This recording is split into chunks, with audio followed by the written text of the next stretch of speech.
purposes for me, and just maybe just introduce yourself. Okay.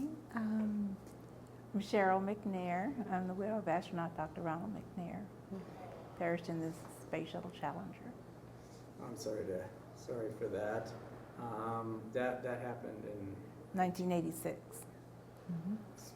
January 28th, 1986. You know what? Actually, that was one of the first times I actually recorded something on VHS. Was that space flyer, the Challenger. Oh. And I still have that. That Wow. Mm-hmm. Yeah. So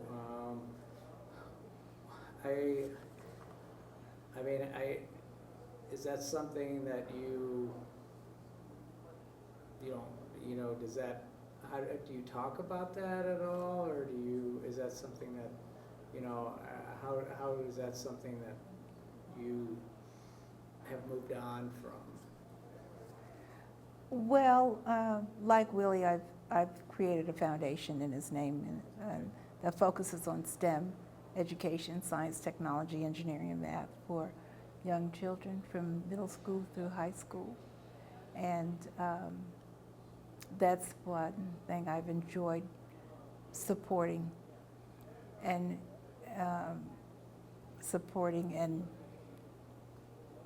working with Willie Daniels in his organization, doing similar things to inspire our young children, and helping them with their studies, inspiring them with what to study and the need for it, working hard, doing well in school, and the kind of subject matters that would be helpful for them and helpful for the nation in the future, or a future workforce. Which is extremely critical. How did you initially meet Willie and get involved in Shades of Blue? That is a good question.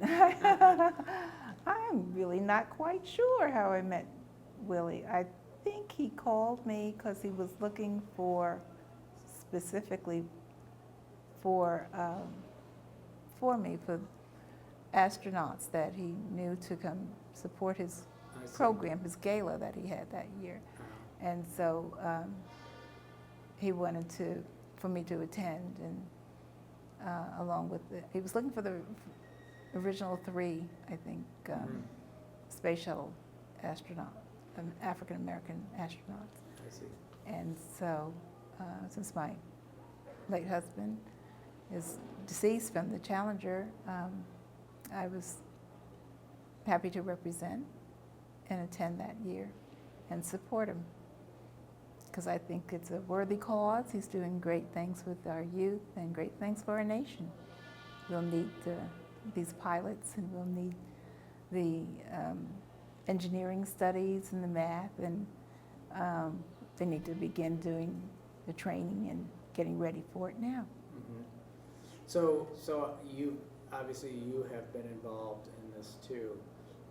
How do you see the future of the space program evolving with the help of these kind of programs? I think that these kind of programs are critical to inspiring and encouraging our youth to study the kind of subject matters that will be needed in this kind of work with NASA and the engineers and the companies that support NASA. And they need qualified, good workers. And so we need to start training our youth now in work ethics as well as the subject matters, and getting them prepared to take positions that would be as they become available. Mm-hmm. Mm-hmm. That's basically the focus of kind of what I wanted to talk to you about, ask you questions about the future of the program and getting our kids involved. So do you follow the space program? Somewhat. Mm-hmm. Do you have any predictions as to how things will play out in the future? Well, I just hope that we will continue with space flight and going to the moon and to Mars, and with studying our atmosphere. I think we have gained a lot of information that actually helps us now in medicine as well as in how to live and different things that we use and do in our daily lives. And so I think that it's something to look forward to in the future, other things that we can achieve from this. Great, awesome. Any final comments or anything else you want to talk about the gala at all? Oh, it was a wonderful gala. I think it was fantastic, and it was historic, and that's in the sense of having so many astronauts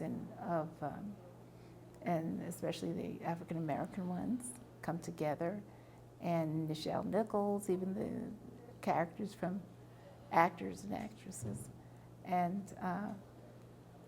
to support the space program and to support our youth.